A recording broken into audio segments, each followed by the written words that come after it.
तो हम आज का हमारा टॉपिक है पीस फॉर्मूला पार्ट 2। और हम शुरू करते हैं मंगलाचरण प्रार्थना से। मेरा आवाज क्लियर है ना? हाँ, परफेक्ट आ रहा है प्रभु जी। हाँ। हाँ, आवाज क्लियर है प्रभु जी। तो ये हम प्रार्थना हम सब साथ में करेंगे। ओम अज्ञानतिमिरान्धस्य ज्ञानाञ्जनशलाकया चक्षुरुन्मिलितं येन तस्मै श्रीगुरवे नमः। श्रीचैतन्यमनोभीष्टं स्थापितं येन भूतले स्वयं रूपः कदा मह्यं ददाति स्वपदान्तिकम्। वन्देऽहं श्रीगुरोः श्रीयुतपदकमलं श्रीगुरून् वैष्णवांश्च श्रीरूपं साग्रजातं सहगण रघुनाथान्वितं तं सजीवं साद्वैतं सावधूतं परिजनसहितं कृष्णचैतन्यदेवा श्रीराधा कृष्णपादान् सहगण ललिता श्रीविशाखान्वितांश्च। हे कृष्णा करुणा सिंधो दीनबंधो जगत्पते गोपेश गोपिका कांत राधा कांत नमोस्तुते। तप्त कांचन गौरांगी राधे वृंदावनेश्वरी वृषभानुसुते देवी प्रणमामि हरिप्रिये। वाञ्छाकल्पतरुभ्यश्च कृपा सिन्धुभ्यैव च पतितानां पावनेभ्यो वैष्णवेभ्यो नमो नमः। जय श्री कृष्ण चैतन्य प्रभु नित्यानंद श्री अद्वैत गदाधर श्रीवासादि गौर भक्त वृंदा। हरे कृष्णा कृष्ण कृष्णा हरे हरे, हरे राम राम राम हरे हरे।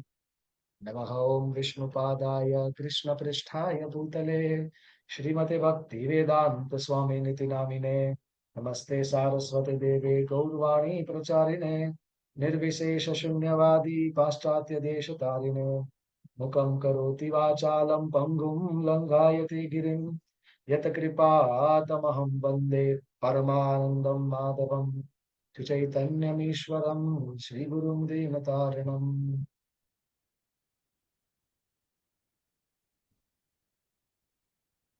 हरे कृष्णा।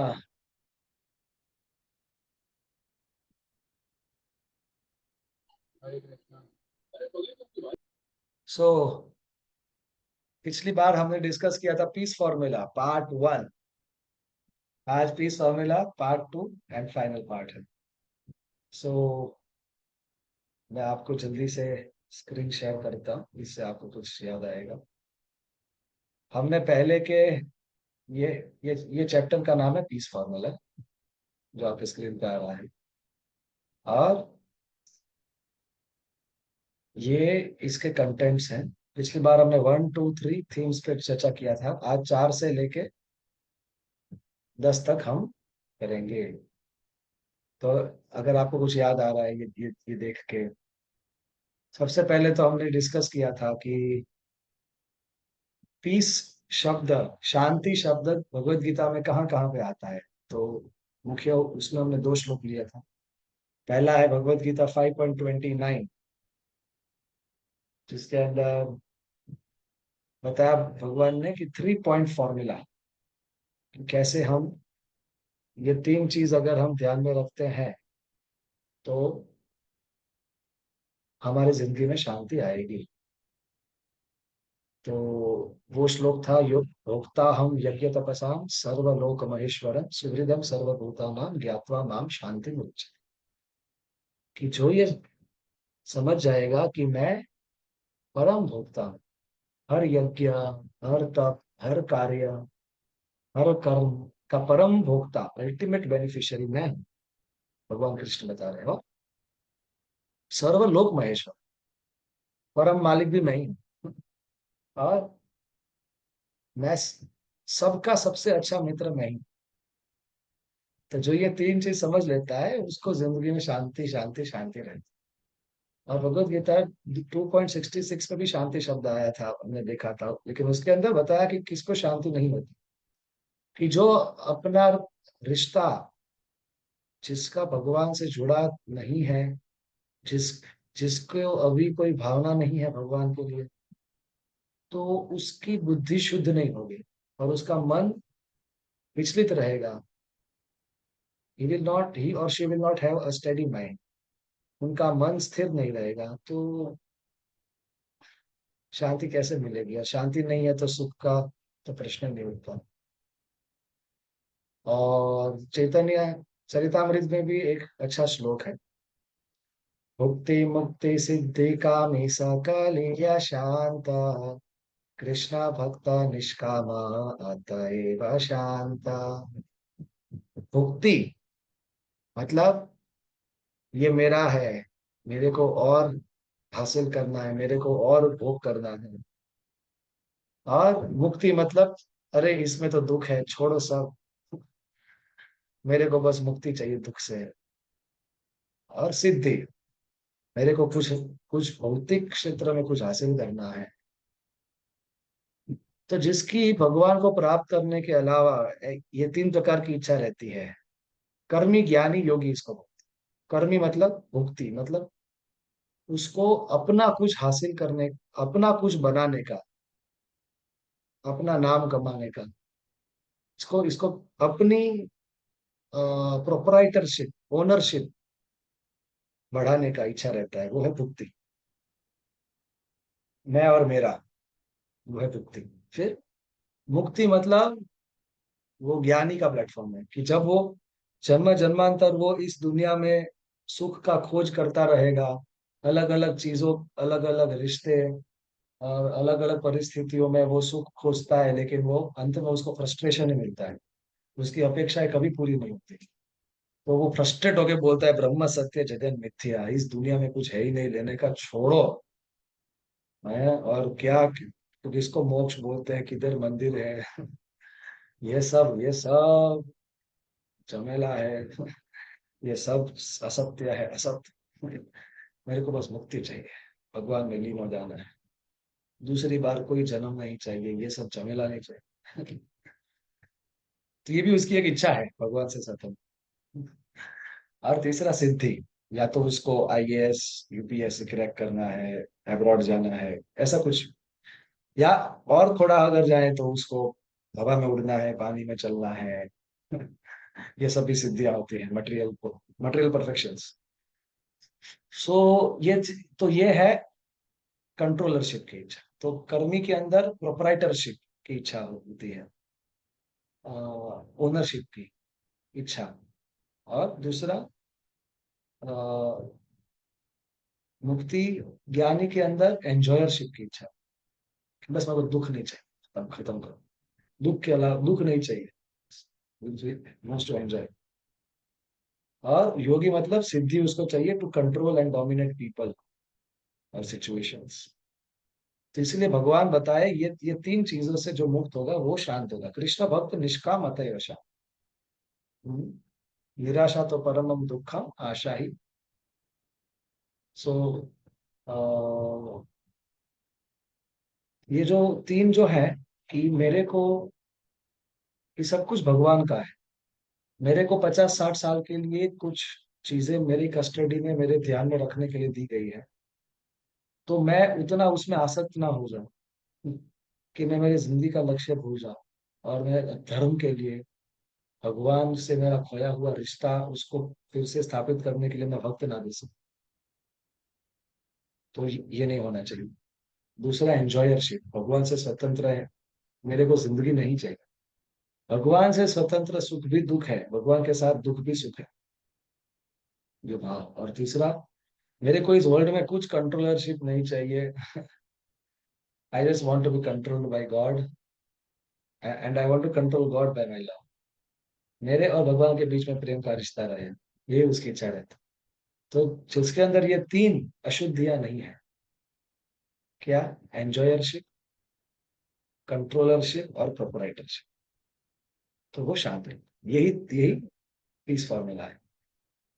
और फिर हमने लास्ट टाइम देखा था कि what is the cause of, root cause of unhappiness and lack of peace. यहाँ से हमने हमारा चर्चा शुरू किया था कि हम सेवक हैं, जीवेर स्वरूप है कृष्ण नित्य दास। कि जो आत्मा है वो परमात्मा का अंश है। तो जैसे ये उंगली है, उंगली, मेरी उंगली, मेरे को इधर अगर खुजली करना है तो मैं उंगली को तुरंत बोलता हूँ इधर इधर आओ खुजली करो, तो मेरी उंगली इधर खुजली करता है। तो ये मेरा पार्ट एंड पार्सल है, ये मेरा अंश है, मेरी उंगली। तो हम भी भगवान के अंश हैं। तो जो अंश होता है वो, जो परम होता है, जो होल होता है, सुप्रीम होता है, उसकी सेवा करता है। लेकिन जब सेवक को मालिक बनना है तो फिर उसको दुखाएगा आएगा। तो हमारा जो स्वाभाविक स्थिति है, कॉन्स्टिट्यूशनल पोजीशन, ओरिजिनल पोजीशन बोलते हैं उसे, स्वाभाविक मूल स्थिति, वो है कि हम भगवान के दास हैं, भगवान की दासी हैं, और प्रेम से उनका सेवा करते हैं। और भगवान भी फिर, जो भगवान का दास या दासी बन जाता है, फिर भगवान उनके दास बन जाते हैं। तो ये प्रेम का आदान प्रदान है। बस पहला कदम हमको उठाना है। तो जिंदगी में केवल सुख, शांति, प्रेम, समृद्धि सब भर जाएगा। लेकिन फिर इसमें हमने कॉन्स्टिट्यूशनल पोजीशन में देखा था, जैसे हम सब आत्मा हैं, तो भगवान ने भगवत गीता में दो शक्तियां बताई। हमने बहुत सारे गीता के श्लोक भी पिछले बार लिए थे, 7.4, 7.5। भूमिरपो अनलो वायु खम्मन बुद्धि रेवच भिन्ना में प्रकृति अष्टदा अपरा नितस्तु अन्यम बुद्धि में प्रकृति परा जीव भूत महाबाहो ये दम धारयते जगत। भगवान ने बताया मेरी दो शक्ति है, एक अपरा एक परा। अपरा मतलब जो जड़ वस्तु, इस दुनिया में जो भी वस्तुएं, भूमि, पृथ्वी, जल, अग्नि, वायु, आकाश, मन, बुद्धि, अहंकार, जैसे कि ये टेबल के ऊपर लैपटॉप है, और ये प्लेन उड़ता है, या फिर हम गाड़ी चलाते हैं, कोई भी कितना भी अच्छी चीज हो, जब तक आत्मा उसको एक्टिवेट ना करे तब तक वो मशीन, वो जड़ वस्तु इंडिपेंडेंटली एक्ट नहीं हो सकती, स्वतंत्रता से वो हिल डुल नहीं सकती। तो इसीलिए आत्मा उसके ऊपर है, क्योंकि आत्मा उसको कंट्रोल कर सकता है, मैनिपुलेट कर सकता है। अब आत्मा जब इस दुनिया की वस्तुओं को कंट्रोल करता है, मैनिपुलेट करता है, तब आत्मा भूल जाती है कि मेरे को ये मैनिपुलेट करना है, कंट्रोल करना है भगवान की सेवा के लिए, क्योंकि मैं भगवान का दास हूं। वो इसको मैनिपुलेट करता है मेरी मेरी खुद के भोग के लिए, मेरी खुशी के लिए। इधर दिक्कत है, इसलिए हमें दुख मिलता है, क्योंकि सब भगवान का है। तो जैसे कि पिताजी अपने बेटे के लिए बाहर से जब शाम को घर पे आए, तो वो अपने बेटे के लिए गुलाब जामुन लेके आए। फिर गुलाब जामुन दिया बेटे को, तो बेटा गुलाब जामुन देखता है, पिताजी की ओर देखता है, और गुलाब जामुन पहले पिताजी को ऑफर करता है। क्यों? क्योंकि आप लाए, मैं भी आपका हूँ, ये भी आपका है, आप लाए। तो वो क्या अर्पण कर रहा है? वो एक्नॉलेज कर रहा है अपने पिता के प्रेम को, कि आप प्रेम, आप इतना मेरे लिए सोचते हो। तो मैं भी अब आपसे आदान प्रदान करूंगा कि मैं भी पहले आपको, जैसे आप मेरे बारे में सोचते हो, तो अब मैं भी पहले आपके बारे में सोच। अब पिताजी खाएंगे नहीं, वो तो केवल स्वीकार करके बोलेंगे ठीक है अब तुम खाओ। तो वैसे ही सब कुछ भगवान का है, भगवान की अनुमति के बगैर हम उसको लेंगे और उसका फिर खुद के लिए इस्तेमाल करेंगे बिना उनकी परमिशन के लिए, तो हम चोर कहलाए जाए। जैसे कि आप में से किसी का घड़ी है, आपको पूछे बिना ले लूंगा अपने, पूछना चाहिए, जिसका है उसको पूछ के हम इस्तेमाल करें तो क्या दिक्कत है? भगवान बोले सब कुछ तुम्हारा तो है, मैं भी तुम्हारा हूँ, लेकिन तुम ये भूल मत जाओ कि तुम भी मेरे। तो चोर चोर को कैसे शांति और खुशी मिलेगी? तो जैसे हम देखते हैं कि कभी कभी क्या होता है, हाँ, तो जो माता सीता है, श्रीमती राधा रानी है, लक्ष्मी जी है, उनके हाथ में फूल रहता है, कमल का फूल। मतलब वो हमारा स्वागत करते हैं कि अगर अगर आपको मेरे प्रभु कृष्णा, राम, नारायण, विष्णु की सेवा करने के लिए आप आ रहे हो तो मोस्ट वेलकम। लेकिन फिर हम लक्ष्मी, सीता, श्रीमती राधा रानी को बोलेंगे अरे इसको छोड़ो, भगवान को छोड़ो, आप मेरी सेवा में लगो। तो फिर वही बन जाती है दुर्गा, और त्रिशूल लेके हमें हमें बोलते हैं, तुम मेरा इस्तेमाल करना चाहते हो अपने भोग के लिए, ये लो त्रिशूल लो। त्रिविधता, फिर वो हमको ठीक करती है। तो इसीलिए जैसे कि रावण, जैसे कि हम रामायण में देखते हैं, तो भरत शत्रुघ्न, राम, सुग्रीव, सॉरी, भरत, शत्रुघ्न, लक्ष्मण, सुग्रीव, हनुमान जी, वो सब भगवान राम की सेवा करना चाहते हैं। और वो सीता माता को भगवान राम के साथ रख के सीता राम जी की सेवा करना चाहते हैं। इसीलिए वो हमेशा खुश रहे, हर युद्ध में जीते, भगवान उनके साथ रहे, भगवान उनका देखभाल किया, उनकी हर समस्या में भगवान उनके साथ थे। लेकिन रावण ने सीता माता को उठा लिया, किडनैप कर लिया। तो सीता माता ने रावण को बोला, ये घास के तिनके से मैं तुम्हें जिंदा जला सकता हूँ, क्योंकि मैं आदिशक्ति, लेकिन तुमको मारने का क्रेडिट मेरे को मेरे पति भगवान श्री रामचंद्र को देना है। बाकी तुम जिधर खड़े हो उधर से तुम आगे भी नहीं आ सकते।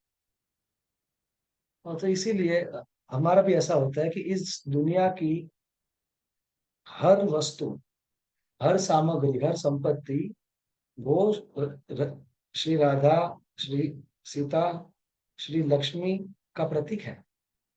तो जब हम उसको भगवान से स्वतंत्र अपने भोग में लगाते हैं, तो वही पैसा, वही संपत्ति हमारे और हमारे पूरे परिवार के दुख और नाश का कारण बन सकती है। इसलिए हम देखते हैं कि प्रॉपर्टी के लिए दो भाई के बीच में लड़ाई हो गई और घर के अंदर झगड़ा होता है पैसों की बात पे, क्योंकि भगवान में से है। सो और इससे हम खुश होंगे नहीं, हमको हमको प्रकृति सजा देगी। क्यों? जैसे कोई छोटा बच्चा होता है और और वो उसको सिगरेट पीने की आदत है, दारू पीने की आदत है, अय्याशी करने की आदत है। तो पिताजी ने मम्मी को बोला कि मैं जब ऑफिस जाता हूँ, घर पे नहीं होता, तो इसको कोई पैसा नहीं देने का, लॉकर में बंद करके रखना। तो क्या बोलेगी मम्मी, क्योंकि पत्नी है उसकी। ओके। लेकिन जब पिताजी नहीं होते तो बेटा क्या करता है, मम्मी से जिद करता है, मेरे को चाहिए, मेरे को चाहिए। मम्मी बोले नहीं मिलेगा, क्योंकि तुमको सब गलत आदत लग चुकी है। अगर तुम सही होते तो क्या दिक्कत थी तुमको देने में, सब खजाना खोल देते तुम्हारे वो। तुमको कल्प वृक्ष देते हैं, तुमको चिंतामणि पत्थर देते, तुम्हारी इच्छा से तुम्हारी सारी इच्छाएं पूरी हो गई। लेकिन अब सब गलत इच्छाएं की है, इसलिए फिर अभी सब लॉक एंड की में है। तो फिर वो मम्मी से चाबी छीन के, लॉकर खोल के, पैसा या उसको जो भी चाहिए संपत्ति वो लेके वो भागता है और बाहर जाके अय्याशी करता है। तो क्या हो, पिताजी को जब पता चलेगा तो फिर पिताजी सजा अरेंज करेंगे, मम्मी फिर सजा देगी। तो उसी तरीके से अभी के वक्त पे इंसान भी प्रकृति का शोषण कर रहा है। किसकी खोद के ऑयल निकालो। हाँ, कि प्रकृति अगर सीधा नहीं देती तो फिर जैसे तैसे छीन लेंगे, तो फिर युद्ध होंगे और ड्राउट्स आएंगे। ड्राउट्स मतलब कि अकाल पड़ेगा और एक्सीडेंट्स होंगे, सुनामी आएगा, भूकंप होगा, कोरोना आएगा। क्योंकि हम नीति नियम, कानून के नीति, कुदरत के कानून का हम पालन नहीं करते, और कुदरत की छड़ी, भगवान की छड़ी अचूक है। तो इसीलिए ये हम देखते हैं कि महाभारत में भी हम देखते हैं कि दुर्योधन को भगवान की संपत्ति चाहिए थी, फिर अर्जुन को भगवान चाहिए। तो भगवान के साथ शक्ति के साथ, शक्तिमान के साथ शक्ति आती है, लक्ष्मीपति के साथ लक्ष्मी आएगी ही। लेकिन वो लक्ष्मी से हम, हमारी जिंदगी में संतुष्टि, खुशी और सुख आता है। जैसे कि अगर हम बहुत प्यासे हैं और अगर हमको समुद्र पूरा सामने है, फिर भी हम वो पानी से हमारा प्यास बुझेगा नहीं, बढ़ेगा। बीमारी होगी वो अलग।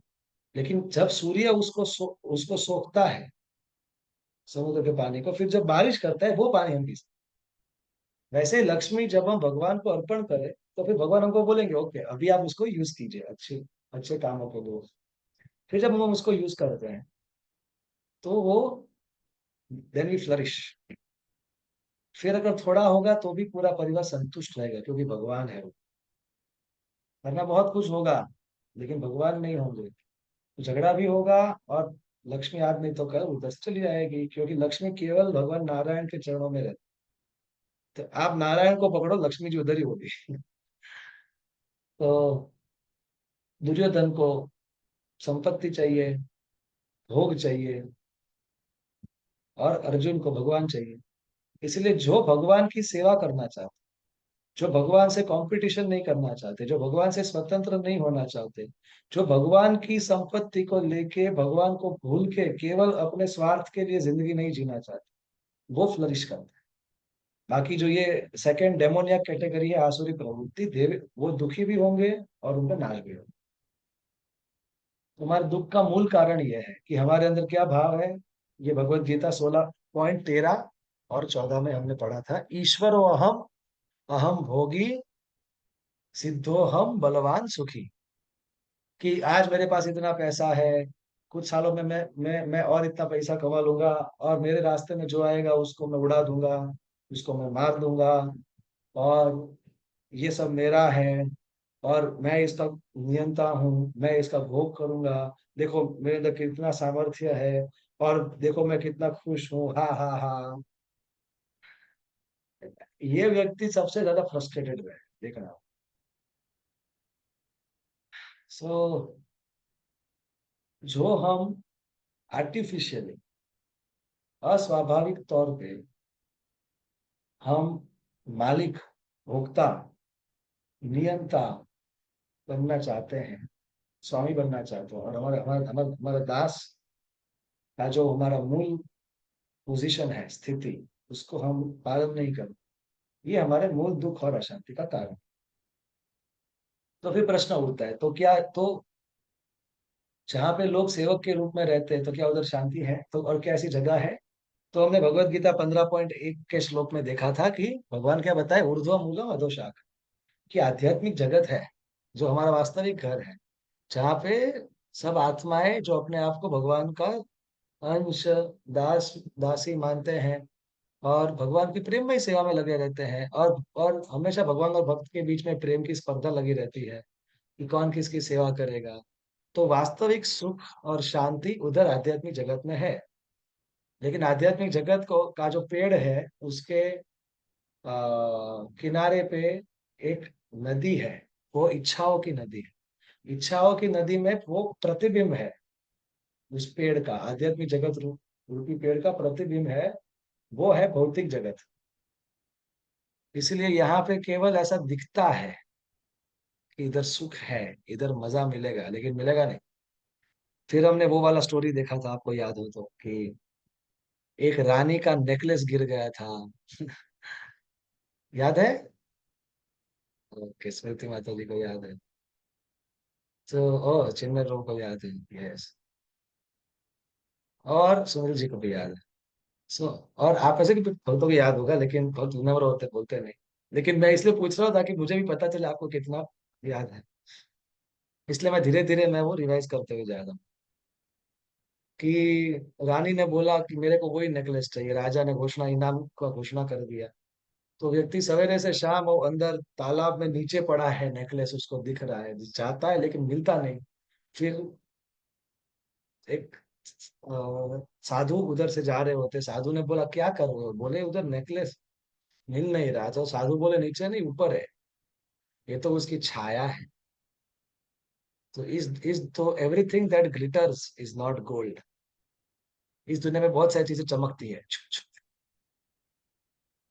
कुछ वक्त के लिए चमकती है, और फिर कुछ वक्त के बाद गायब हो जाती है। तो इस दुनिया में जो चमक है, उसमें उसमें हमको फंसना नहीं चाहिए, वहां पे है नहीं, वो छलावा है। जैसे एक रेगिस्तान में एक मृग, उसको लगता है कि आगे जल है, लेकिन जल होता नहीं, वो भागता जाता है, और एक दिन प्यास से वो मर जाता है, लेकिन उसको पानी नहीं मिलता। लेकिन वहां पे मृग जल है, मतलब कहीं पे तो पानी है। उसी तरीके से वास्तविक सुख और शांति आध्यात्मिक जगत में है। और यहाँ पे सब कुछ भगवान का है, हम भी भगवान के हैं, और हर कोई भगवान का संतान है।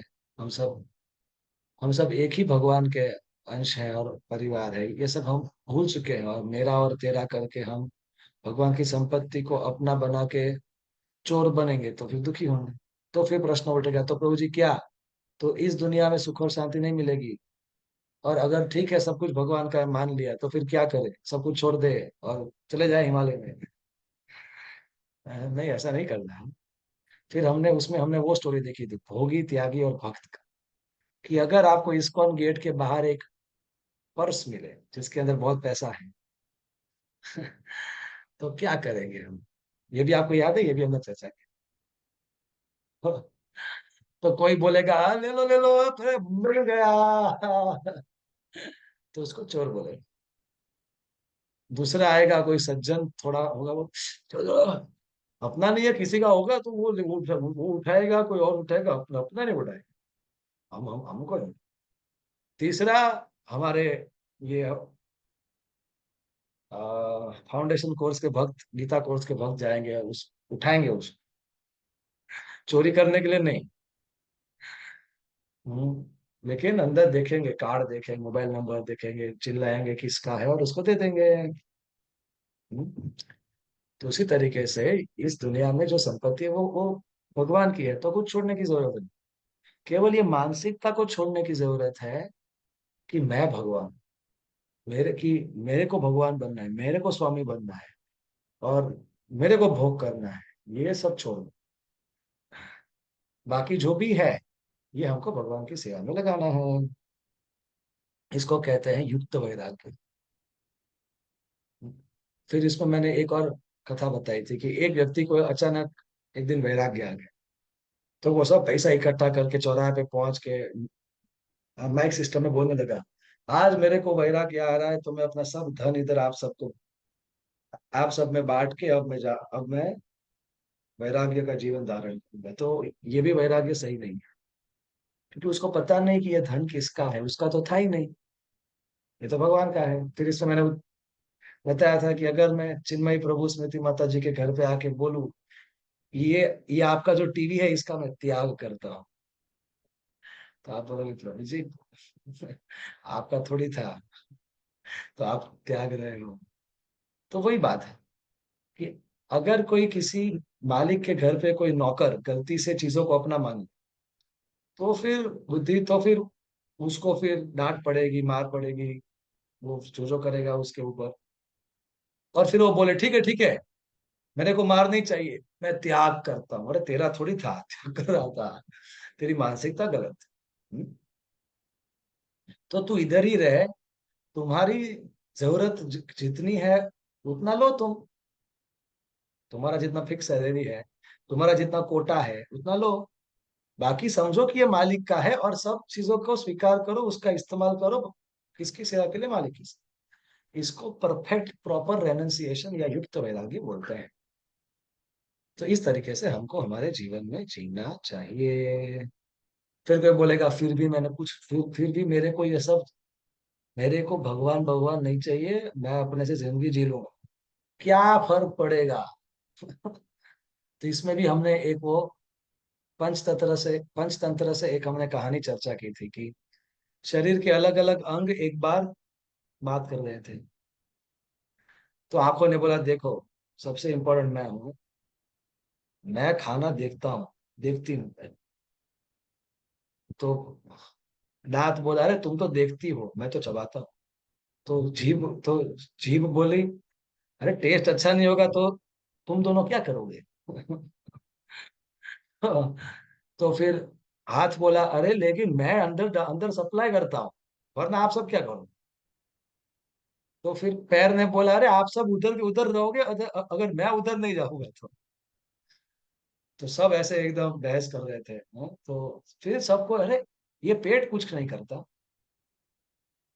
ये केवल ये बैठा बैठा ये केवल इसको, ये बैठा बैठा केवल मजा करता है, हम सब काम करते हैं, ये कुछ काम करता है? छोड़ो, हम सब भी आज से कुछ काम नहीं करेंगे, और सब इंद्रियां चली गई ऑन स्ट्राइक, हड़ताल, भूख हड़ताल। तो सवेरे भूख हड़ताल शुरू हुई, शाम को पूरी हो गई। आंख थोड़ी ऐसे ढीली हो गई, हाथ में थोड़ी कमजोरी आने लगी। तो सब बोले, क्या हो रहा है? अच्छा, अब समझ में आया कि पेट क्या करे। पेट हम सबको पोषण देता है, पेट पेट खाना पचाता है, पेट हमारा पालन करता है। और उसमें एक बहुत इंपॉर्टेंट टीचिंग भी है कि एक हाथ दूसरे हाथ की मदद नहीं कर सकता अगर पेट बीच में ना हो। इस हाथ की कमजोरी ठीक करनी है, तो ये हाथ लड्डू लेके इस हाथ में देगा और ये इस लड्डू को ऐसे ऐसे करेगा, तो क्या इस हाथ को पोषण मिल जाएगा? वैसे ही दो आत्मा एक दूसरे को सुख और संतुष्टि और शांति तभी दे सकते हैं अगर दोनों के बीच में भगवान, वरना वो संभव नहीं है, केवल झगड़ा होगा। लेकिन अगर भगवान बीच में होंगे तो इसको लगा डाला तो लाइफ जिंगा लाला। तो यहाँ तक हमने पिछली बार चर्चा किया था, और आज हम चर्चा करेंगे कि फिर भी इतना समझने के बाद भी हम देखते हैं कि इस दुनिया के लोग they don't care for God, भगवान कौन है, हम भगवान को मानते नहीं, और अपने से वो सुख शांति ढूंढने का प्रयास करते हैं, लेकिन उनको मिलती नहीं है। तो हमें भी उनके पीछे अंधे होके अपने पैर पे कुल्हाड़ी नहीं मारनी चाहिए और मूर्ख नहीं बनना चाहिए। तो वो दो चीजें जिसमें लोग खुशी ढूंढते हैं लेकिन है नहीं, वो आज हम साबित करेंगे। जिसमें पहला है पैसा। आप ऐसे कितने लोग मानते हैं कि पैसे में सुख नहीं है?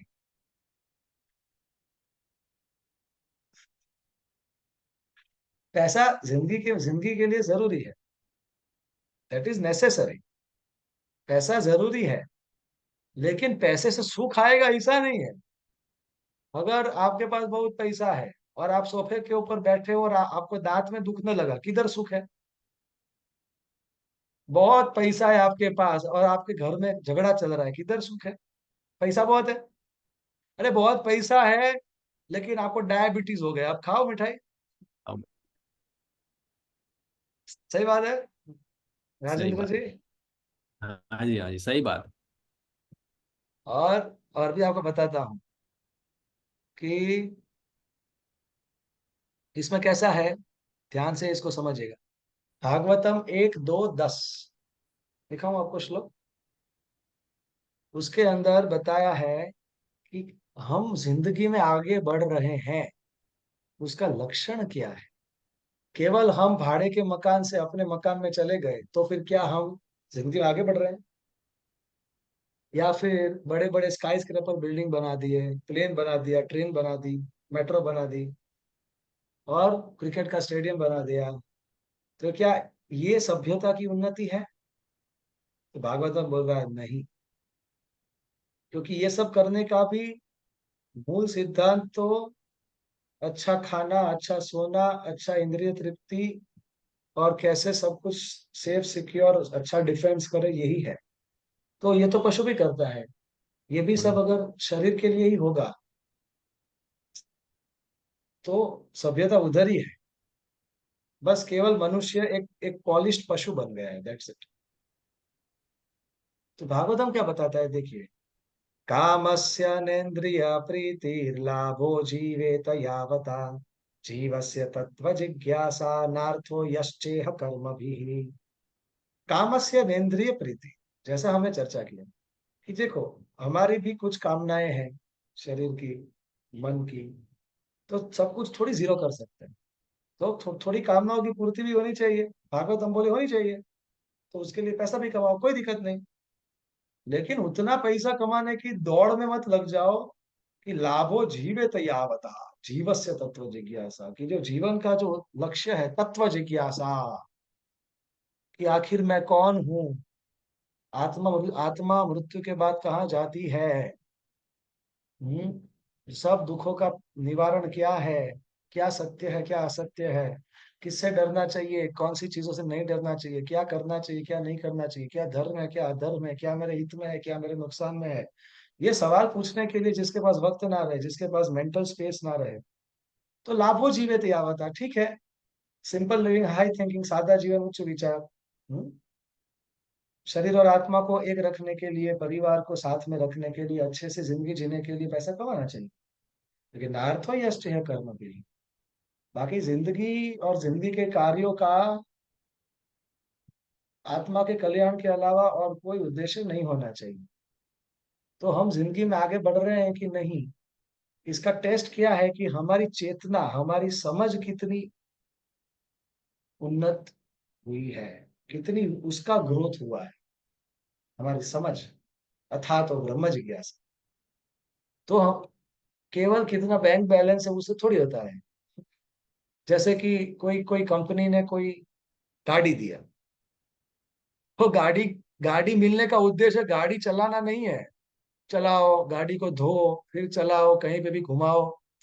कंपनी कंपनी की ने गाड़ी दिया है तो कंपनी तक जाओ और कंपनी के काम में इस्तेमाल करो। तो ये भी गाड़ी है, ये शरीर। ईश्वरः सर्वभूतानां हृदय अर्जुन तिष्ठति ब्राह्मयन् सर्वभूतानि यंत्रारूढ़ानि मायया। भगवत गीता 18.61। ये यंत्र है, यंत्रारूढ़ानि मायया। ये आत्मा है, वो भी इस शरीर रूपी मशीन के अंदर बैठी है। हम्म, तो ये शरीर भगवान ने दिया है। तो भगवान के मंदिर जाके फिर सीख के कि धर्म क्या है, और फिर धर्म के लिए मनुष्य शरीर का इस्तेमाल होना चाहिए। शरीर और मन की इच्छाओं की पूर्ति ये पशु जीवन है, लेकिन इच्छाओं और मन को नियंत्रण करना जिंदगी के बड़े लक्ष्य को प्राप्त करने के लिए ये मनुष्य जीवन।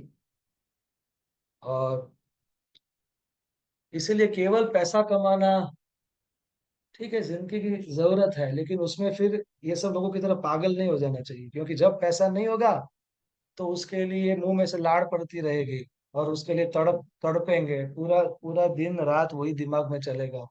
और पैसा मिल जाएगा तो उसकी रक्षा करने का चिंता होगा, फिर अपनी जिंदगी की रक्षा करने की चिंता होगी। और एक आपको श्लोक बताता हूँ। अवंती ब्राह्मण बताते हैं भागवतम में कि जब किसी के जिंदगी में पैसे बहुत आते हैं तो उसकी जिंदगी में 15 प्रकार की समस्याएं भी आती हैं। पढ़ना है ये मैंने पढ़ा तो मैंने सोचा कि क्या हमारे शास्त्रों में ज्ञान दिया है। हम्म,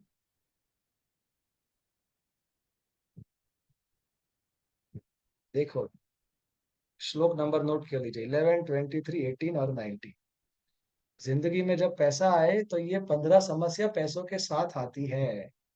हम्म, एक, चोरी, हिंसा, झूठ बोलना, कपट, और तीव्र भौतिक इच्छा, काम वासना, गुस्सा, और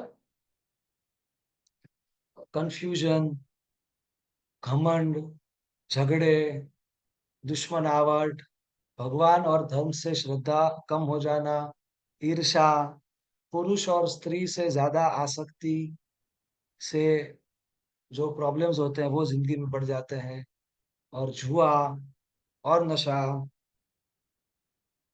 ये सब प्रॉब्लम्स होंगी।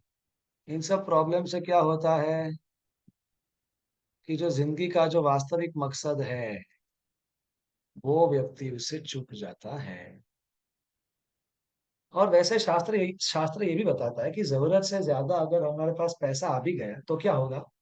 या तो पैसा हमको छोड़ के चला जाएगा या फिर हम पैसा को छोड़ के चल जाएंगे। किसी ने पूरी जिंदगी लगा दी अपना घर का घर बनाने में और वो मर गया, फिर उस घर में कौन रहेगा। जी हमारे संतान रहेंगे, हमारी हमारी पीढ़ियां रहेंगी। अरे सर, आपका क्या होगा। आप फिर उसी बिल्डिंग में चूहे बनोगे तो क्या फायदा हुआ इतने सारे पैसों को इकट्ठा करने का। ये शास्त्र है। और जैसे मैंने बताया कि शास्त्र ये भी बताता है कि जितना पैसा, हालांकि सुख और दुख हमारे जिंदगी में फिक्स होता है। अब ज्यादा मेहनत करके उतना ज्यादा पैसा नहीं कमा सकते हम, थोड़ा बहुत ही इंप्रूवमेंट होगा। अगर वो थोड़ा बहुत इंप्रूवमेंट हुआ तो क्या होता है आपको बताता हूँ। जैसे कि किसी का पगार है 45,000 और वो काम करता है 12 घंटे। और फिर उसके कंपनी ने बोला देखो अगर आप 2 घंटा और काम करोगे तो हम आपको राउंड फिगर 50,000 हम आपकी सैलरी कर। तो उसने उसने घर पे जाके पत्नी को पूछा, पत्नी बोले हाँ हाँ बहुत अच्छा आइडिया है, हमको वो मिल जाएगा, राउंड फिगर मिल जाएगा। तो फिर उसने 14 घंटे काम शुरू किया, तो फिर उसको एक ही तो 20 दिन के बाद उसको बैक पेन हो गया इधर। वो हो गया, सर्वाइकल हो गया और बैक पेन हो गया। डॉक्टर के पास गया, डॉक्टर ने 5,000 का बिल बना। महीने के बाद 50,000 सैलरी आया, 45,000 उसके घर पे गया, 5,000 डॉक्टर के पास। तो उसको क्या मिला, उसको दर्द मिला। ये बहुत समझने की, ये बहुत समझने वाली बात। शास्त्र हमको आलसी भी नहीं बनाता है। हम्म? कि ठीक है, जितना नसीब में होगा उतना मिलेगा। तो फिर क्या, फिर हमको फिर मेहनत करना है। हाँ, करना है। कृष्ण ने अर्जुन को आलसीपन नहीं सिखाया। कृष्ण ने उसको बताया कि जब जब तक भौतिक संसार में, भौतिक शरीर में हो, काम करना पड़ेगा, सबको करना पड़ेगा, सन्यासी को भी करना। ये इस भौतिक संसार का स्वभाव है।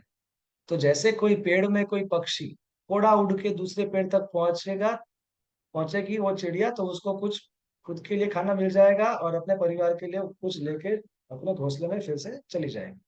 उसी तरीके से 8 से 10 घंटा जब हम काम करते हैं तो हमारे नसीब में जो होता है वो आ ही जाएगा।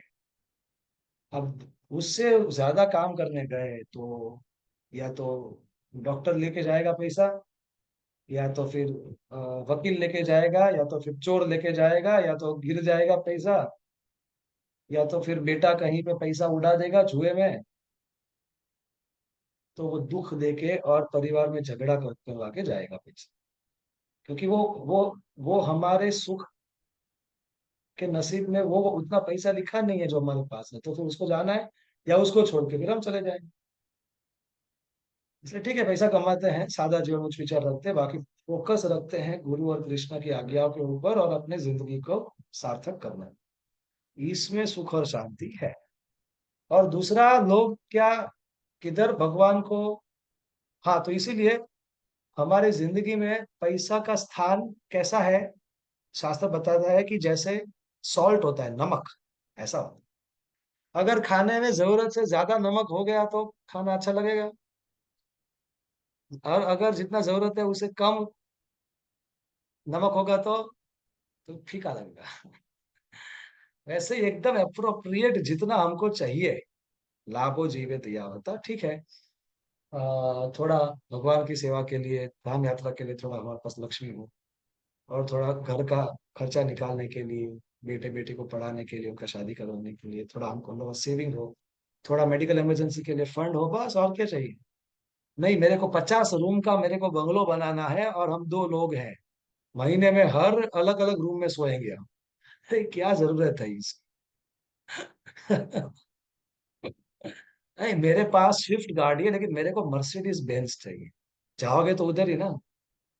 नहीं, लेकिन वो तो दूसरे लोग एकदम ताली बजाएंगे ना, इसलिए मर्सिडीज। हाँ, तो प्रतिष्ठा में अपने अपने प्राण गवाओ, और क्या है। भूत्वा प्रलीयते पुनरपि जननम पुनरपि मरणम।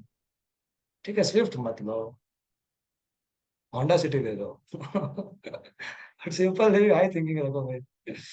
है, गाड़ी इधर ही रहेगी, खाली हाथ आए थे, खाली हाथ जाएंगे। केवल हमारी चेतना का विकास हमारे साथ आए, तो थोड़ा अपने अपने स्वार्थ के लिए भी जी लो। और दूसरी जो जगह है जहाँ पे लोग भगवान को भूल के अब खुशी, सुख शांति ढूंढते हैं, वो है इस शरीर और मन की इच्छाओं को पूरी करने में पागल पागल की तरह लग जाते हैं। पानी पूरी खानी है तो 20 किलोमीटर दूर जाए। इसे उसको शांति मिलेगी। जिसकी इंद्रिया और जिसका मन उसके नियंत्रण में है नहीं। शास्त्र में प्रहलाद बताते हैं कि हमारा इस दुनिया में कोई शत्रु नहीं है, एक ही शत्रु है, हमारा अनियंत्रित मन, बस। और हमारा अशुद्ध मन, कि उसकी जो समस्या होती नहीं वो उसको बना लेता है। और हमारी प्रबल इंद्रियां, शास्त्र बताता है कि जैसे अगर किसी पति की 5 पत्नियां हो, और वो पत्नियां पति को ना समझती हो और उसकी बहुत इच्छाओं हो, तो जैसे ही पति घर पे आएगा तो एक पत्नी उसको उसके रूम में खींचेगी, इधर आओ, और मैं आपको मेरी लिस्ट देती हूँ, मेरे को ये चाहिए ये चाहिए, तो फिर दूसरी पत्नी दूसरा हाथ खींचेगी, मेरे रूम में आओ, ऐसे तीसरी चौथी पांचवी और छठा मन। तो सब इंद्रिया इधर इधर इधर इधर उधर खींचेंगे, तो कहाँ से शांति होगी। तो कैसे होता है। भगवत गीता बताती है 5.22, ये ही संस्पर्श जा भोगा दुख यो न ये बते आद्यंतवंतु कौन्तेय नातेषु रमते बुधः। कि इस शरीर की जो इच्छाएं हैं और मन की जो इच्छाएं हैं, इससे जो सुख मिलता है वो क्षणिक है। लेकिन आत्मा को कैसा आनंद चाहिए? हमेशा।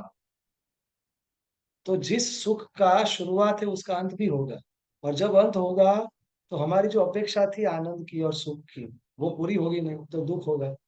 तो भगवान कृष्ण बताए कि इस दुनिया में जो भी सुख के लिए हम प्रयास करेंगे वो दुख का कारण बनेगा, आज नहीं तो कल। इसलिए समझदार व्यक्ति इस पागलपन में नहीं फंसता, क्योंकि इस शरीर की जो सुख और जो तड़प का को हम संतुष्ट करने का प्रयास करते हैं, वो हमारा जन्म और मृत्यु को के चक्र को चालू रखने का कारण है।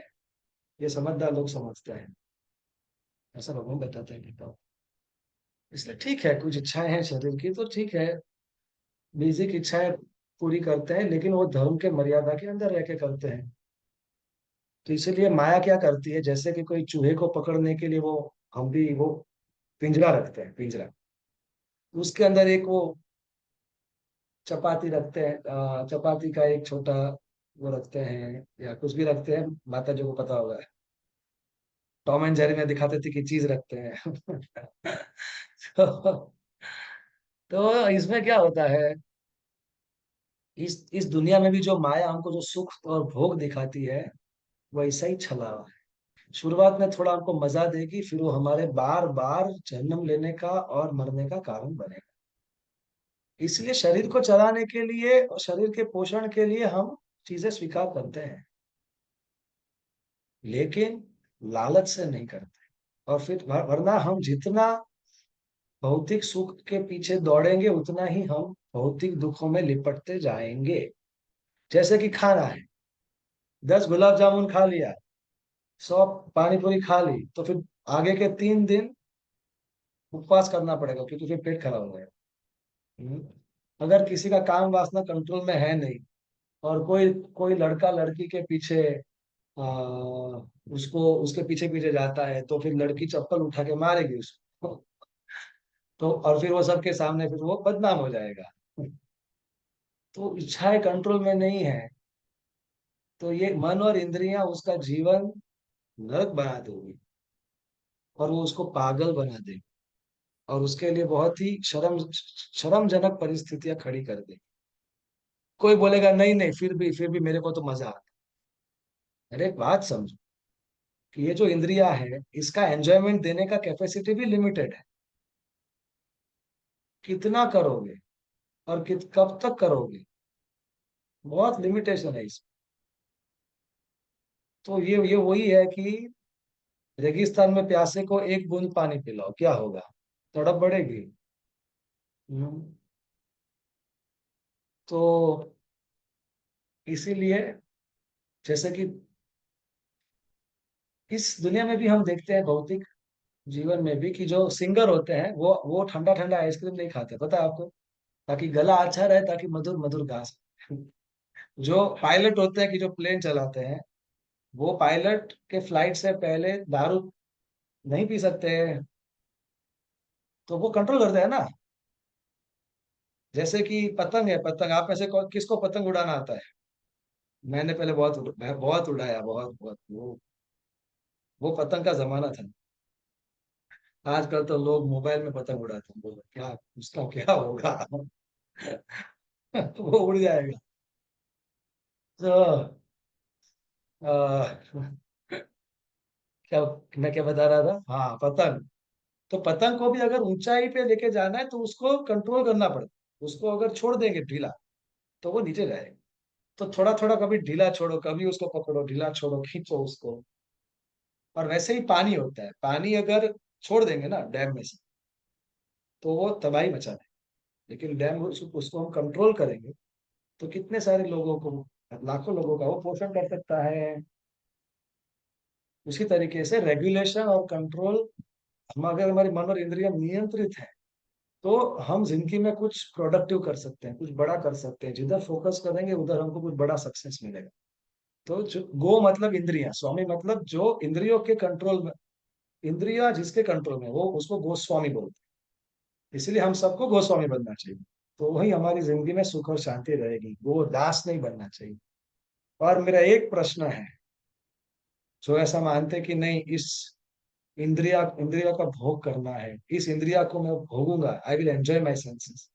मेरा एक सवाल है कि आप अपने इंद्रियों को नहीं भोग सकते, हम अपने इंद्रियों को एंजॉय नहीं कर सकते, रादर हमारी इंद्रियां हमको कंट्रोल करती है और एक्सप्लॉइट करती है। जैसे कि मोबाइल है, तो कुछ लोग मोबाइल का इस्तेमाल शुरू करते हैं कि अच्छा मैं मोबाइल का यूज कर रहा हूँ, लेकिन पता नहीं चलता कि मोबाइल उसका यूज करने लगा। वैसे ही ये इंद्रिया है, मेरे को लगता है कि मैं इस इंद्रियों का उपयोग कर रहा हूँ, लेकिन क्या पता इंद्रिय हमारा उपयोग कर रही हूँ। सो भगवान को अगर साइड रखेंगे तो कुछ दुख के अलावा कुछ मिलने वाला है नहीं, और फिर सुख और शांति ढूंढने जाएंगे तो क्या मिलेगा। हम्म, तो इसीलिए शास्त्र बताता है कि सॉल्यूशन क्या है। Do not try to enjoy beyond your quota allotted by God. कि ठीक है, आपको जितना जरूरत है उतना आप ले लो। शास्त्र शास्त्र अलाउ करता है, हम शास्त्र हमारा अ, शासक है, मतलब कि शास्त्र रूपी। जैसे भागवतम में एक श्लोक आता है कि जैसे बड़द होता है बैल, उसके नाक में हम वो रस्सी डालते हैं जिससे हम उसको कंट्रोल करते हैं, वैसे ही शास्त्र के विधि विधान रूपी रस्सी से इस संसार के लोगों को नियंत्रित करते हैं भगवान। ऐसा श्लोक है भागवतम में। तो हमको शास्त्र के अनुसार जीना चाहिए, तो सुख शांति समृद्धि परम गति सब प्राप्त होगा, वरना इसमें से कुछ मिलने वाला है नहीं। तो शास्त्र बताता है ठीक है, आपको अब जितना चाहिए उतना लो, और बाकी जिसको जितना दिया है भगवान ने उसमें आप इंटरफियर मत करो। बाकी आप अपने मेन बिजनेस जिंदगी के लक्ष्य के ऊपर फोकस करो, तो आपको सुख और शांति मिलेगी। जैसे शास्त्र बताता है कि खाना, तो खाना कौन सा खाओ, वेजिटेरियन खाओ, और जरूरत से ज्यादा मत खाओ। फिर प्रॉपर्टी, आपको आपका जितना संपत्ति है उतना में खुश रहो। हम्म, क्योंकि भक्ति के अनुकूल, भक्ति के प्रतिकूल वस्तु है उसमें हमको चिंता करनी है। सुदामा ब्राह्मण के पास कुछ नहीं था, द्वारकाधीश से मिलने के बाद इतना कुछ मिल गया, तो भी सुदामा ब्राह्मण दोनों परिस्थिति में उनका भक्ति उतना ही रहा। तो हमें समझना चाहिए कि सब कुछ भगवान का है, भगवान सबके पिता है, भगवान ने उनके सब बेटों को बेटियों को कुछ कुछ संपत्ति दिया है, तो वो उसका सबका हिस्सा है। मैं दूसरे का हिस्सा क्यों लूंगा, मेरी मेरी लालच की वजह से, तो फिर मैं दुखी होऊंगा, मेरे को फिर सजा मिलेगी। और धन भी कैसे कमाना चाहिए, नीति से कमाना चाहिए। अगर जहाँ पे मांस बिकता है, जहाँ पे दारू बिकता है, और जहाँ पे सिगरेट बनती है, वहां पे अगर हम काम करेंगे तो वो शास्त्र बताते हैं वो काम छोड़ो, वरना वो दुख का कारण बनेगा। फिर बोलना मत बताया नहीं था। पैसा कमाना है तो इतना सारे काम है, इतने सारे ऑप्शंस है वर्ल्ड में। अधर्म अधर्म क्यों करने का है? फिर काम, हाँ वो बता दिया मैंने। और फिर मेहनत, मेहनत लालच की वजह से नहीं करना, भगवान की प्रसन्नता के लिए और परिवार के पालन का कर्तव्य है। इसलिए धर्म धर्म के पालन के लिए हमें मेहनत करना चाहिए। अपनी अपनी प्रतिष्ठा बढ़ाने के लिए, मेरा मेरा नाम बढ़ जाएगा इसके लिए काम ओवर टाइम कर रहे हैं और पागल हो जाए और भगवान के लिए वक्त ना रहे, या अपने परिवार का ही पालन पोषण में इतना हम व्यस्त हो जाए कि भगवान के लिए वक्त ना रहे, तो ये भी ठीक नहीं है। फिर अपने विवाहित पति या पत्नी के अलावा और कोई रिश्ता नहीं। और जैसा मैंने बताया, सादा जीवन उच्च विचार, एक एक डिसेंट गाड़ी हो, डिसेंट बंगला हो। और अगर हमको कोई पद पदवी भी मिलती है, तो ये हमें समझना चाहिए कि भगवान भगवान परम राजा है। और अगर मेरे को कुछ लोगों का, किसी राज्य का मेरे को राजा बनाया, तो मैं उसी परम राजा का मैं प्रतिनिधित्व कर रहा हूँ। मेरे को पॉलिटिक्स नहीं करना चाहिए, अपना प्रभाव बढ़ाना, अपने पावर से लोगों का शोषण नहीं करना चाहिए, लेकिन भगवान के दास के भाव से सब अपनी प्रजा की सेवा और अपने बच्चों की तरह अपने प्रजा की देखभाल करनी चाहिए। और 6 घंटा सोना चाहिए, उससे ज्यादा नहीं, उससे कम भी नहीं। अगर किसी का बहुत वो मजूरी काम करते हैं तो 7 घंटा का हो, उससे उससे तो ज्यादा जरूरत नहीं होता शरीर को। और पिक्चर, आजकल के पिक्चर में तो ये सब बोगस चीजें दिखाते हैं, कैसे बीड़ी फूको, कैसे व्यभिचार करो, कैसे मांस मटन खाओ, कैसे पर स्त्री पर पुरुष के साथ रिश्ता बनाओ, कैसे नशा करो, कैसे गुटखा खाओ, ये सब थोड़ी देखना है। और हम भी अपने बच्चों बेटियों को रोकते नहीं है, तो फिर वो क्या सीखे। तो इसीलिए अगर ठीक है हमको फ्रेश होना है तो हम, जैसे हमारे आशीष प्रभु अभी गार्डन में गए थे, अंजलि माता जी चल रहे थे, तो वैसे ही हम कभी गार्डन में थोड़ा टहलने चले गए, कभी चले, कभी स्विमिंग पूल में स्विमिंग किया। तो ये रिक्रिएशन की जो भक्ति के और धर्म के प्रतिकूल नहीं है। और स्पोर्ट्स भी खेल सकते हैं, लेकिन वो शरीर को तंदुरुस्त रखने के लिए, अपने देहात्म बुद्धि बढ़ाने के लिए नहीं, या किसी को इम्प्रेस करने के लिए नहीं। तो इसलिए हमको समझना चाहिए कि सबको जीने का अधिकार है, और भगवान ने सबके लिए सब कुछ दिया है। तो जितना मेरे को दिया है उससे मैं खुश हूँ। जैसे एक पिताजी के 6 संतान, 6 के 6 को कुछ खिलौना दिया, एक को टेडी बेयर दिया, एक को छोटी साइकिल दी, एक को रिमोट कंट्रोल गाड़ी दी, आजकल जो भी आता होगा वो। लेकिन उसमें से एक बच्चा बोले मेरे को 6 के 6 चाहिए, वो तो वो लालच जब वो बड़ा होगा तो वो दूसरों की संपत्ति हड़पेगा और वो क्रिमिनल बनेगा। So we should be satisfied. और बाकी सब भी हमारे भाई हैं, वही पिता के संतान है। सबको जीने का अधिकार है, भगवान ने सबको दिया है। तो हम भी जिए और दूसरों को जीने दे, खुद भी शांति से जिए, दूसरों को भी शांति से जीने। इसलिए हमको याद रखना चाहिए कि हम अभी फॉरेनर है इधर, परदेशी। हमारा स्वदेश किधर है? भगवत धाम, भगवान का धाम। यहाँ पे तो हम केवल 50-60 साल के लिए हैं। तो क्योंकि हमने भगवान से स्वतंत्र भोग करने की इच्छा की, भगवान से स्वतंत्र जीवन जीने की इच्छा की, तो इसलिए हमको इस झेल रूपी भौतिक संसार में डाल दिया है। अब हमारे पास दो रास्ते, एक अविद्या का रास्ता, जिससे हम भौतिक समृद्धि बहुत मिलेगी, लेकिन आध्यात्मिकता में आगे नहीं बढ़ेंगे और जन्म मृत्यु चालू रहेगी। दूसरा, कि हम समझे कि मैं शरीर नहीं आत्मा हूँ, भगवान मेरे स्वामी है, मैं भगवान का कॉम्पिटिटर नहीं हूँ, कॉपरेटर हूँ। भगवान मास्टर है, मैं असिस्टेंट हूँ। भगवान एंजॉयर है, मैं एंजॉयड हूँ। और भगवान मेरे को ओन करते हैं। मेरी मेरी खुशी भगवान की खुशी में है, भगवान की सेवा करने में मेरी खुशी है। जैसे कोई पत्नी अपने पति की सेवा करती है तो पत्नी को ऑटोमेटिकली अनलिमिटेड हैप्पीनेस मिलती है।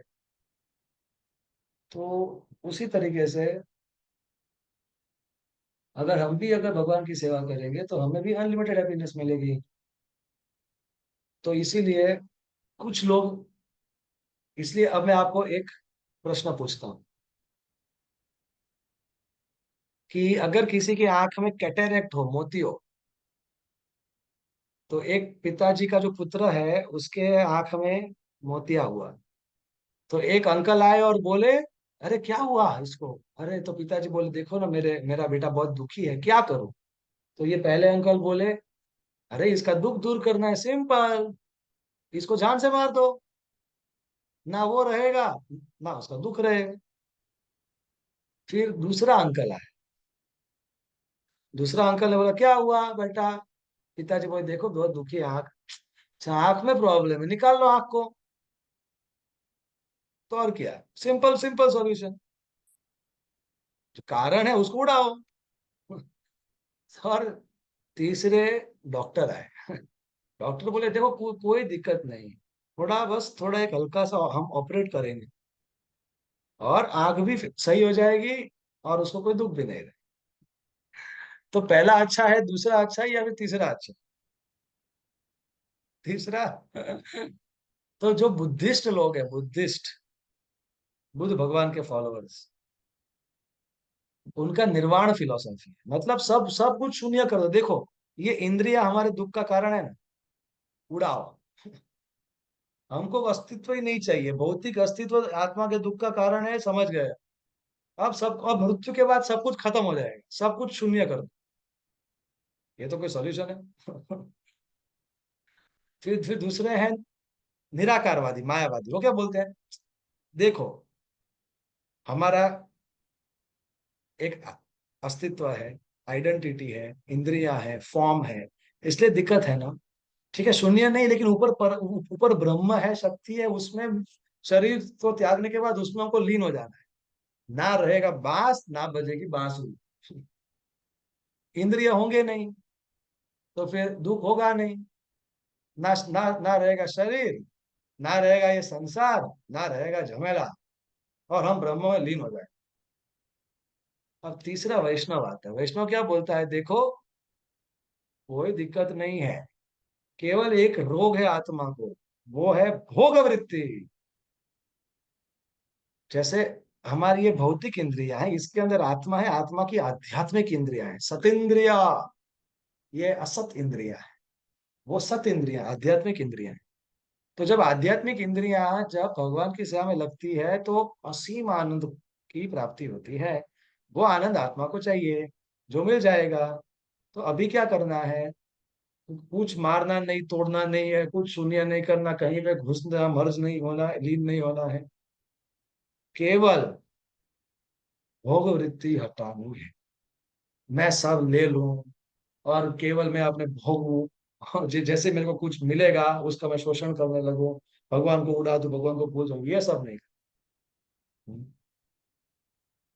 जो भी मिलेगा पहले भगवान को ऑफर करेंगे, फिर भगवान से जो प्रसाद आएगा तो वो इन्हीं इंद्रियों से फिर हम स्वीकार करेंगे।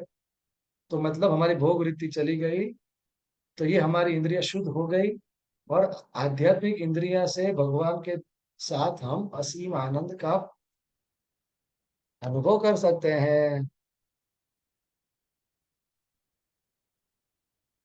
इसीलिए अगर सुख और शांति चाहिए तो वास्तविकता में धर्म का पालन करके उसकी पूर्णता तक पहुंचना पड़ेगा। तो कुछ लोग बोलते हैं कि प्रभु जी, बहुत हमने धर्म का पालन किया, बहुत सारे लोगों को धर्म का पालन करते हुए भी देखा, किसी को शांति नहीं मिलती, धर्म के नाम पे तो लोग झगड़ते हैं, एक दूसरे का गला काट देते हैं। तो वो उसका कारण धर्म नहीं है, उसका कारण उनका अहंकार है। जो जो वास्तविकता में जो धार्मिक है वो समझेगा कि ये हिंदू और मुस्लिम, या क्रिश्चियन और जूश, या इंडिया और पाकिस्तानी, या रशियन और यूक्रेनियन, ये तो केवल शारीरिक चेतना है, ये तो बाहर का कपड़ा है, अंदर तो सब आत्मा है, और सब भगवान के संतान है। तो हम सब भाई बहन हैं। तो धर्म जोड़ता है, धर्म एकता लाता है, इसीलिए हमें धर्म समझना पड़ेगा। तो एक है धर्म और एक है सिद्धांत, रिलीजियन और फिलोसॉफी। तो प्रभुपाद जी बताते थे कि religion without philosophy can lead to fanaticism और sentimentalism, and philosophy without religion is simply dry mental speculation. समझाता हूँ कि अगर धर्म मतलब क्या, भगवान को अगरबत्ती दिखाना, भगवान के नाम का जप करना, भगवान को प्रणाम करना, भगवान को भोग लगाना, भगवान की सेवा करना, वैष्णव सदाचार का पालन करना, ये सब धार्मिक अनुष्ठान। सिद्धांत क्या है, परम सत्य, मूल सत्यों का जिज्ञासा करके उसको समझना कि मैं कौन हूँ, भगवान कौन है, जिंदगी का लक्ष्य क्या है, काल क्या है, कर्म क्या है, और मुक्ति क्या है, भक्ति की चरम सीमा क्या है, और भगवत धाम क्या है। तो जब कोई व्यक्ति केवल रीति रिवाज में लग जाता है लेकिन उसका सिद्धांत क्लियर होता नहीं, तो या तो वो भावुक कहलाएगा, या तो वो पागलपन दिखाएगा। मैं कर रहा हूँ वही सही है, आप सब उड़ाओ, आप सबको उड़ाऊंगा। और जो केवल सिद्धांत को पकड़ के बैठता है, और बहुत सारे लोग ऐसे हैं कि जो बोलते हैं कि अरे भाई, हम शरीर नहीं, आत्मा है, भगवान है, तो ये आप दिखावा क्यों करते हो, ये तिलक क्यों लगाते हो, कंठी पहनते हो, धोती कुर्ता साड़ी पहनते हो, रास्ते पे नाचते हो, कीर्तन करते हो मंदिर में, अंदर रखो भक्ति, बाहर इतना दिखावा करने की क्या जरूरत है। तो ये वो लोग है सिद्धांत करेंगे लेकिन वो रीति रिवाज के खिलाफ है। तो ऐसे लोग वक्त के साथ बुरी आदतों में फंस जाएंगे। और जो केवल सिद्धांत को पकड़ेंगे, जो रीति रिवाज नहीं करेंगे, सेवा नहीं करेंगे, उसको कोई साक्षात्कार होगा नहीं, उसका कोई हृदय परिवर्तन होगा नहीं, उसके उसके जिंदगी में कोई बुरी आदत छूटेगी नहीं। जैसे थे 5 साल के बाद भी वैसे ही रहेंगे, बस वो सिद्धांत बोलते रहे। इसलिए ये दोनों का ब्लेंड जरूरी है। वो वास्तविक धर्म है जो हमको सुख और शांति दे सकती है। तो इसलिए ISKCON के संस्थापक प्रभुपाद जी का पूरा संसार ऋणी रहेगा हमेशा के लिए, क्योंकि प्रभुपाद जी ने एक ऐसा ISKCON बनाया कि जिसमें धर्म मतलब रीति रिवाज और सिद्धांत, प्रभुपाद जी ने इतनी सारी किताबें लिखी, इतने प्रवचन होते हैं, एजुकेशन ट्रेनिंग, और इतना बहुत अच्छा भगवान के विग्रह का सेवा कीर्तन सदाचार साधना होता है। तो ये परफेक्ट ब्लेंड होगा तो हमारी भक्ति में पूर्णता मिलेगी।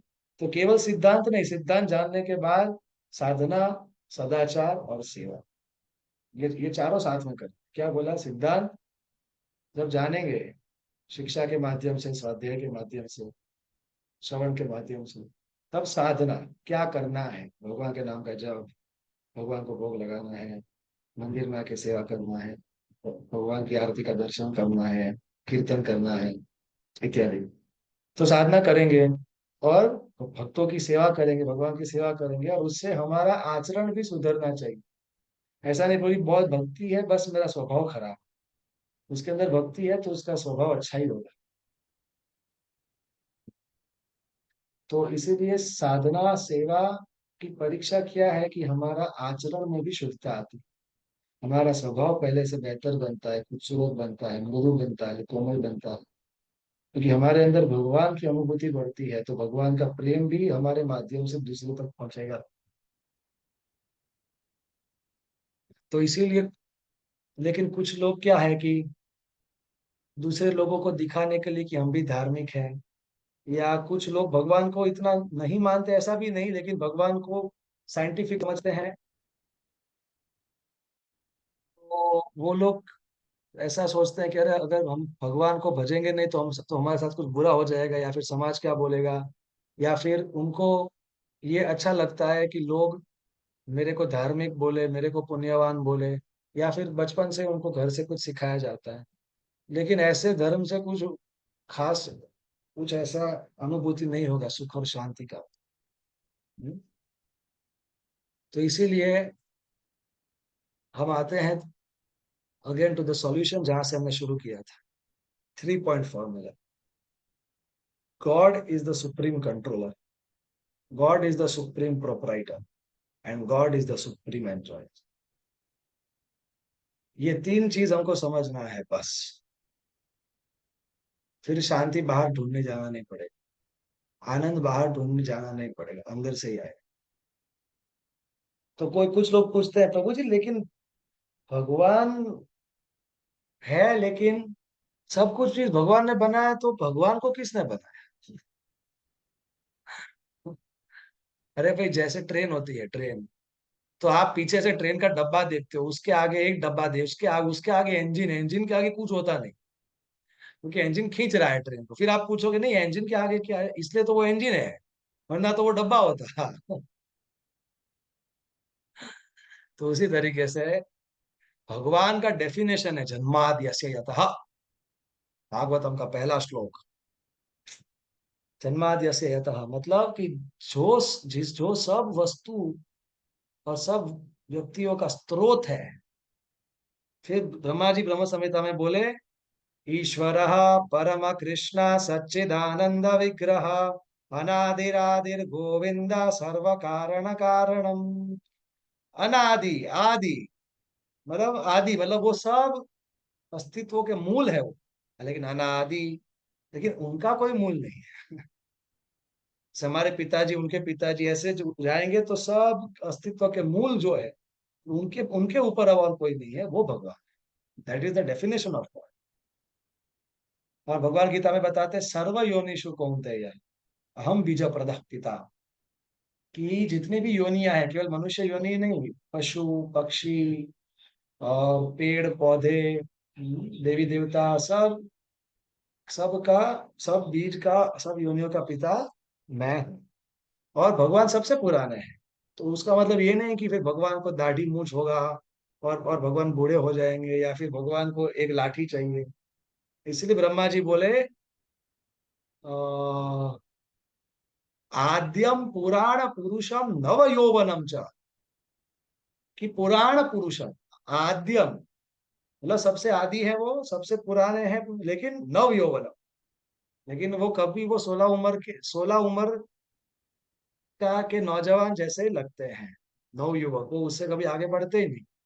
इसे भगवान कृष्ण कुरुक्षेत्र के युद्ध में पृथ्वी पर उनको 125 साल जितना, कम से कम 100 साल के ऊपर तो हो गया था, लेकिन वे एकदम 16 16 साल जैसे युवान जवान की तरह लगते थे। तो और भगवान का जो शरीर है, जैसे आत्मा का कोई जन्म नहीं है, मृत्यु नहीं, वैसे भी भगवान भी अजन्म है। और भगवान वक्त से परे है। केवल इस भौतिक संसार में काल है। भगवान खुद बहुत बता दे कालवश में।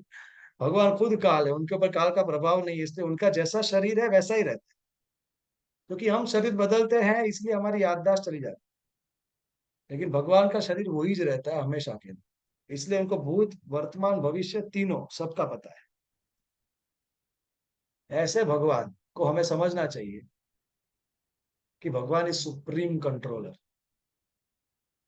जैसे कि अगर आप किसी गाय को किसी खूंटे से बांध दो, तो जितनी लंबी रस्सी होगी उसका उतना दायरा होगा। तो वैसे ही एक बार एक गांव वाले सरल प्रामाणिक टैलेंटेड व्यक्ति को सबसे बड़े व्यक्ति की सेवा करनी थी। तो वो शहर में गया, और शहर में वो तो उसको पता था कि शहर में एक मेयर होता है। तो वो मेयर के पास गया कि मैं आपकी सेवा करूंगा, मेयर बुलाओ के अपॉइंटेड, तुम इतने टैलेंटेड हो। तो 1 महीने के बाद देखा कि एक व्यक्ति आया गाड़ी में, तो फिर मेयर उसको बहुत सम्मान दे रहा है और वो उसको स्वागत कर रहा है, उसको रिपोर्टिंग कर रहा है। तो इसने मेयर को पूछा ये कौन है, तो बोले ये है हमारा गवर्नर। तो गवर्नर मुझसे भी ऊपर होता है। तो ये बोला तो अब मैं गवर्नर की सेवा। तो फिर वो गवर्नर की सेवा करने लगा। तो कुछ कुछ हफ्तों के बाद गवर्नर के पास राजा आया। तो फिर गवर्नर खड़ा हो गया और उसकी आगता स्वागता करने लगा। तो अच्छा, तो ये राजा सबसे महान है। तो फिर वो राजा की सेवा करने लगा। फिर वो राजा एक दिन एक साधु के पास गया और उसको प्रणाम करने लगा और उससे मार्गदर्शन मांगने लगा, उसे उससे ज्ञान मांगने लगा। तो फिर इसने साधु से पूछा आप राजा से भी महान हो? तो साधु ने बोला कि सबसे महान, अगर तुम्हें जानना है कि सबसे महान कौन है, तो तुम नारायण के मंदिर जाओ। मत्तः परतरम नान्यत् किंचिद अस्ति धनंजय, भगवत गीता 7.7। भगवान बोले मत्तः परतरम नान्यत्, मुझसे ऊपर और कोई परतत्व है ही नहीं। सो फिर वो भगवान नारायण के मंदिर में गया, लेकिन वहां का पट बंद हो गया था, रात हो गई थी। तो फिर उसके पास तो कहीं पे कोई जगह थी नहीं, तो फिर वो उधर ही दरवाजे पे सो गया। फिर सवेरे प्रभात फेरी में कुछ ब्राह्मण उधर से निकले, तो उन्होंने देखा कि ये कोई व्यक्ति मंदिर में दरवाजे के बाहर सो रहा है और उसके ऊपर भगवान के श्री विग्रह को जो चादर ओढ़ाई जाती है रात को, वो इसने ओढ़ी है। तो उसको लगा कि ये तो चोर है। तो चोर चोर कह के इसको उठाया। और इसने बोला क्या हुआ? तो बोला तुमने तुमने भगवान का चादर चोरी कर लिया। तो इसने बोला मैं तो अभी तक भगवान को मिला ही नहीं, लेकिन मैं तो भगवान की ही सेवा करने के लिए आया हूँ। लेकिन कल भगवान का पट बंद था, इससे फिर मैं इधर ही सो गया, मेरे को पता नहीं इस चादर के बारे में। तो वो जैसे बोला तो लगा कि ये निर्दोष है, ऐसा लग रहा है, हृदय का साफ है। और अंदर भगवान का गर्भगुरु देखा तो वो तो अंदर से बंद था। और फिर बाहर से लॉक खोला, अंदर से पुजारी जाके खोला, तो अंदर भगवान की चादर नहीं थी। तो सब समझ गए कि ये महान भक्त है और भगवान अपने भक्त को ठंडी ना लगे इसलिए भगवान ने अपनी चादर इसको ओढ़ाई है। और फिर वो उसको उस मंदिर का मुख्य पुजारी बनाया गया, पुरोहित बनाया गया, और फिर वो बाकी का पूरा जीवन भगवान की सेवा। तो इसलिए भगवान सबसे बड़े हैं और सबसे परम कंट्रोलर हैं। ये हमें समझना चाहिए। तो अगर हमारे जिंदगी में कुछ बुरा भी होता है तो वो भगवान की इच्छा के बगैर नहीं होता।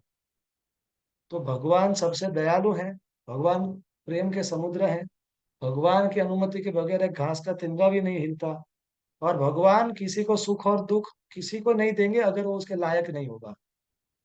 तो अगर हमारी जिंदगी में कुछ होता है तो ये समझना चाहिए कि अगर मेरे कुछ पास्ट, कुछ अकाउंट में कुछ लिखा है तो ये आया होगा, और अभी तो मैं भगवान की भक्ति करता हूँ, करती हूँ, तो फिर उस तो बहुत कम हो के आया है।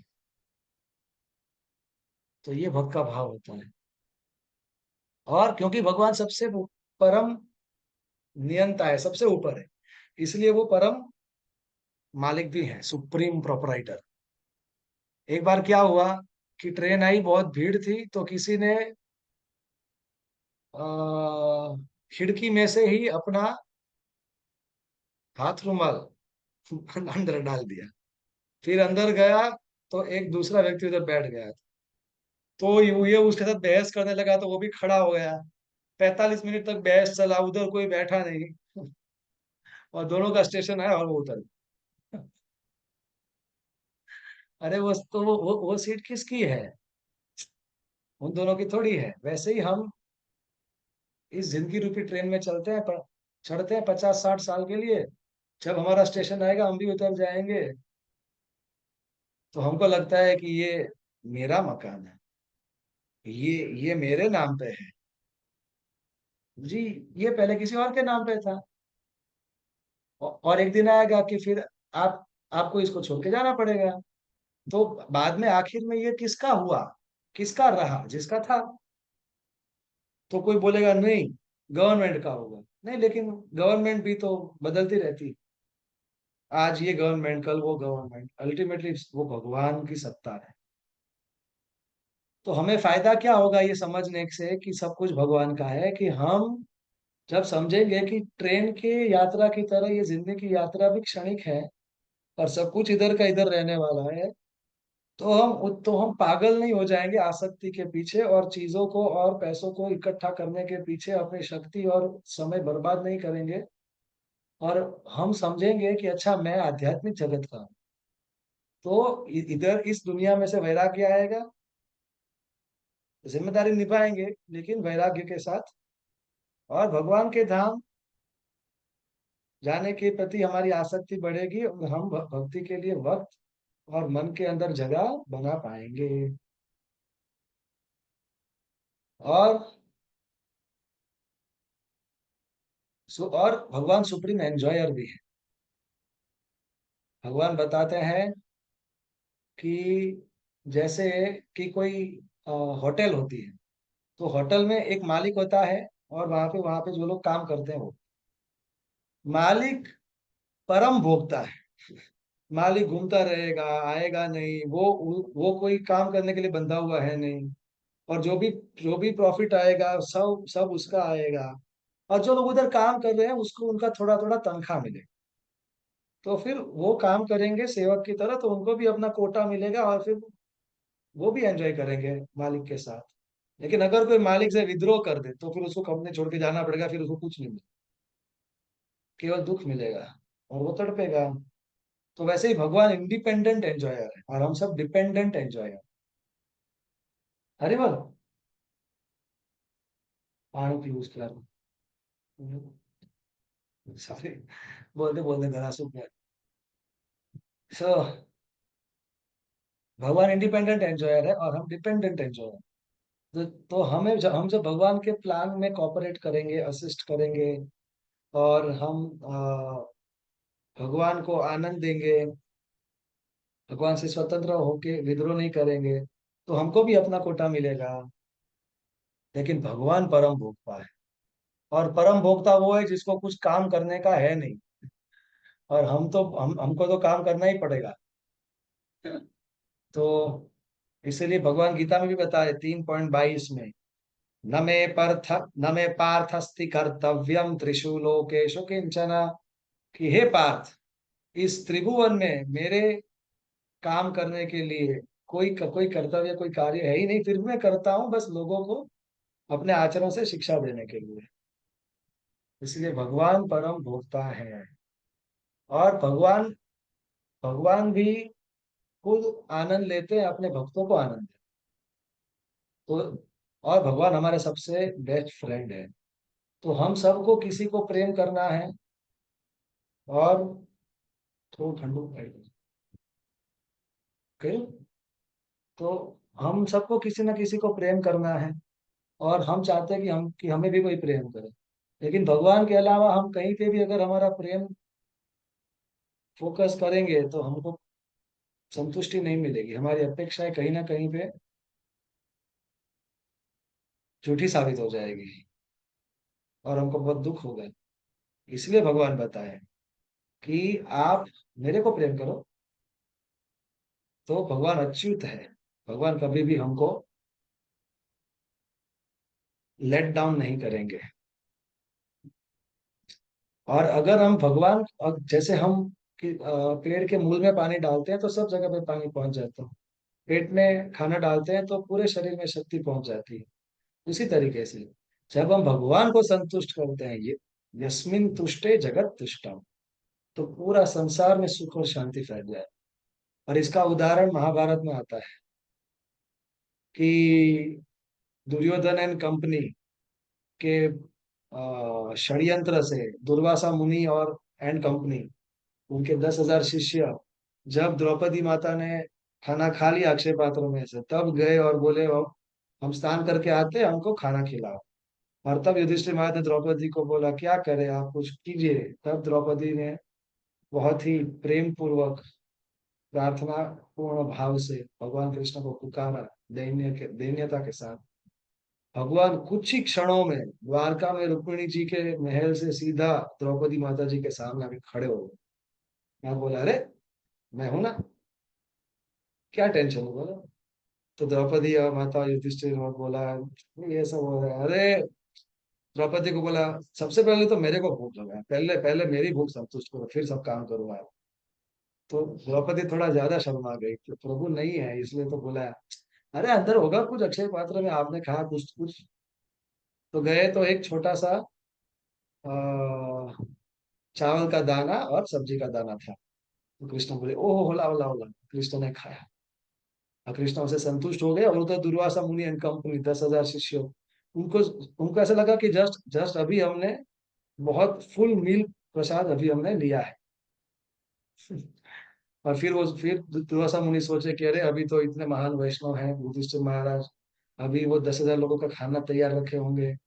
और पिछली बार अमरीश अमरीश महाराज के साथ वैष्णव अपराध का अनुभव हुआ है मेरे को, बहुत भारी पड़ा था, बार बार बार जान बची थी। और युधिष्ठिर महाराज से पंगा नहीं लेना है, निकलो इधर से सो। तो उधर फिर भगवान कृष्ण ने सहदेव जी को बोला जाके सबको बुला के लेके आओ कि आपके लिए खाना तैयार है।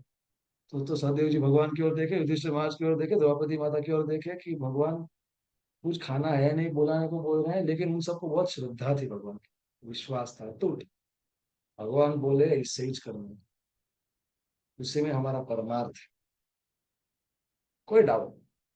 तो सहदेव गए दौड़ते दौड़ते, तो कोई मिला ही नहीं। फिर उधर आसपास किसी ब्राह्मण को पूछा तो बोला वो तो सब लोग पता नहीं तुरंत क्या हुआ चले। फिर वापिस आके सहदेव जी ने रिपोर्टिंग किया। तो कृष्णा मुस्कुरा के महाराज युधिष्ठिर को बताते हैं देखा, आप इतने धार्मिक हो तो आपके धार्मिकता के बल से डर के वो चले गए। युधिष्ठिर महाराज बोले हमको पता है वो क्यों थे। जब तक आपका हाथ हमारे सबके ऊपर है, जब तक हम सब आपके आश्रय में है, तो हमें हमें हमें क्या बस। तो इससे इससे इससे हम ये समझते हैं कि अगर हम कृष्ण की सेवा, अगर हमें समझते हैं कि कृष्ण परम भोक्ता है, परम नियंता है और अ, परम मालिक है और सबके परम मित्र है, और हम कृष्ण को संतुष्ट करते हैं, तो पूरा जगत संतुष्ट हो जाएगा, हमारे आसपास के सब लोग हमसे संतुष्ट होंगे। और हमें भी सुख और शांति और खुशी मिलेगी, और पूरी दुनिया में सुख शांति और खुशी फैलेगी। हरे कृष्णा कृष्णा कृष्णा हरे हरे, हरे राम राम, राम हरे हरे।